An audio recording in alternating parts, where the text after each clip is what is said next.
Okay, interesting. Thierry, they play Brazil this coming Sunday in the next round in New York, New Jersey. How far do you think this Erling Haaland-inspired Norway can go? Will Brazil, do you think, put up too much for them? I don't know about that. We'll have to talk about it when they're going to play Brazil. I want to talk about what the team has achieved so far and how they remind me of Bodo Glimt in the Champions League.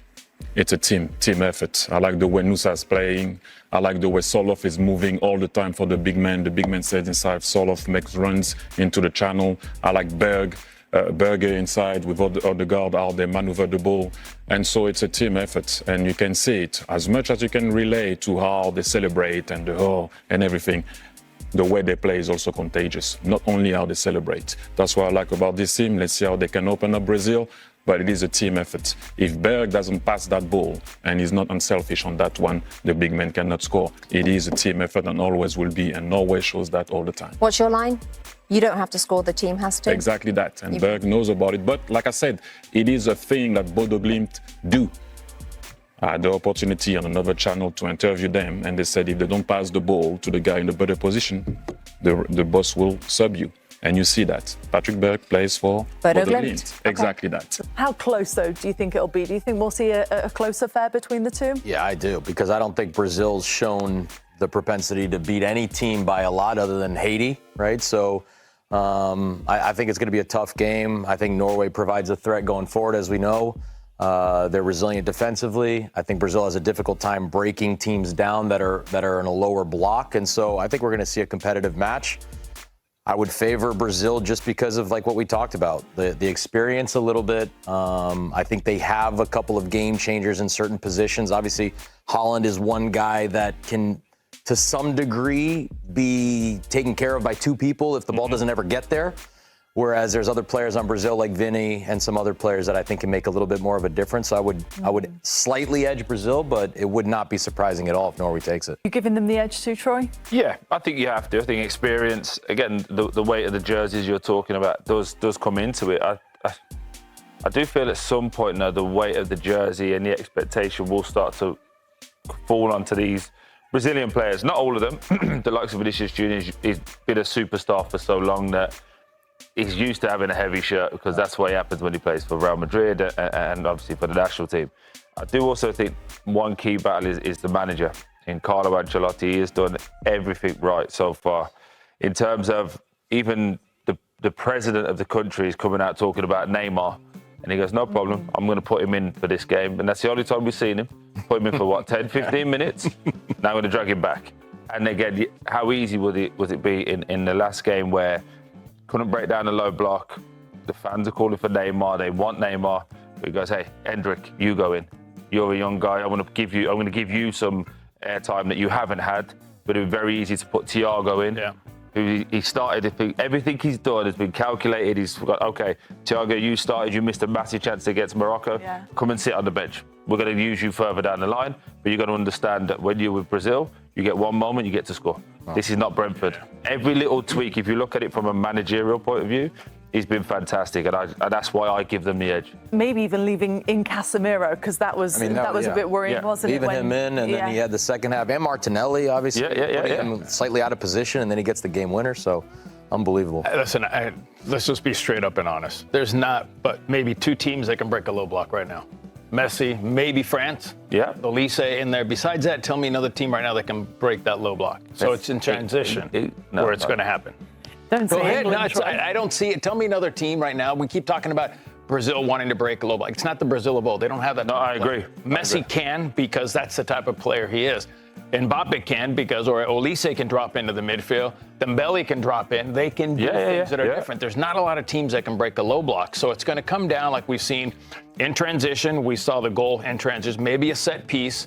So with Brazil, they're not going to break down a low block. They're going to be okay with it. Yeah. Listen, today we saw Norway's okay not having the ball. When they do get it, they hit you quickly on a counterattack. Yeah. I think the big thing, like for that, again, so many people talk about wide players or the 10s getting it. Yeah. But if you're midfield too, don't move the ball fast enough. And because when a team backs off, it's very easy for midfielders. And again, you can talk this a lot better than me, but just dropping in, getting it off the centre half is easy. And then you're moving it left to right. You look great. But actually staying on the opposite side of the centre forward, getting it on the half-turn and now punching balls through or moving it left and right. That's where the game is won. Your two holding midfielders or one holding midfielder moves it from left to right with pace. That's how you break down a low block. And then I've teed it up myself, don't worry. You've been flabbergasted today. We've got a low block. Me and Jen have been working on this in the back. That's what I mean. So Brazil are now the opponent for Norway. And there's something about Erling Haaland, watching him post-game, watching the way he's performing, 5 goals in this tournament, that says they won't fear anybody, even the mighty Seleção. I'm going to tell you, I'm a Viking, so I don't fear anybody. Give us a row there, go on. Yeah. Go on. But that's the thing, they respect everybody, they really respect the football, but they don't fear anybody because they know they're going to fight all together. And against Brazil, it's going to happen to them. And Brazil will have to be at 100% if they want to win that knockout game, but it's not given. For sure, it's not given for anybody. Everybody will have to fight 100% if they want to go through. And for Norway, it's going to be a hard task to beat Brazil, of course. It's going to be something exceptional if they do so. But Brazil will have to be very happy if they beat Norway. Is this a stronger opponent than Japan for Brazil? Of course. Oh yeah, with all due respect to Japan. Really? But it's going to be a different game. And look how close Japan ran them. Yeah. And so it says a lot about how hard it is to go through every knockout stage. You've seen that all tournament, particularly in these knockout stages, while they're favourites and underdogs, every single game has been tight. We've had a couple of upsets, as I mentioned before, and I think that's just kind of the nature of this World Cup.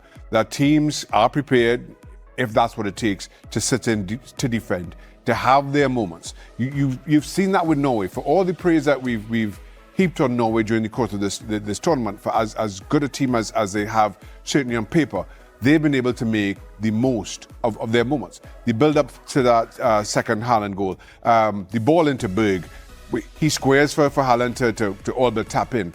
But there are moments of quality that this Norwegian team can produce that should worry anybody. I'm still not convinced about Norway defensively, but in the attacking third, the attacking half of the park, if you aren't switched on all game long, they certainly have more than enough to punish you. Norway's games in the group stage averaged 5 goals a game. Do they need to change anything in terms of their mindset and approach when they play Brazil? I say no. We've seen the Netherlands adjust in trying to deal with whatever it is they felt was the biggest threat. We've seen Uruguay adjust during the course of this tournament. And inevitably, those decisions come back to haunt you. Play your natural game. And this has been Norway's natural game. And at the same time, I stand by this. Norway are not playing with the pressure that in Uruguay were doing in the group stages, that Netherlands were playing in the knockout stages. Or Brazil. And Norway are one of the best at it. Say, you want to cross it? No worries. Our two centre halves are 6'4", 6'5". We can deal with that. If you want to have crosses from corners, no problem. We'll bring 6'6" Erling Haaland back as well. Yeah. And then they get bigger and taller in those moments. So for Brazil, it's about dominating those middle parts of the pitch, and then also not falling into the trap of going and get the ball off the centre halves and being really sloppy and lazy. And they haven't shown the ability to do that. Not yet. They haven't shown yet, that. I agree. And the way they beat Japan was through aerial presence in the box, by flooding the box and getting balls in. I mean, Gabriel was the one that crossed that from almost the top of the D there, right? Where Casemiro gets on the end of it. So I don't think they're going to be able to do that against Norway. Like you said, 6'6" center backs. Yeah.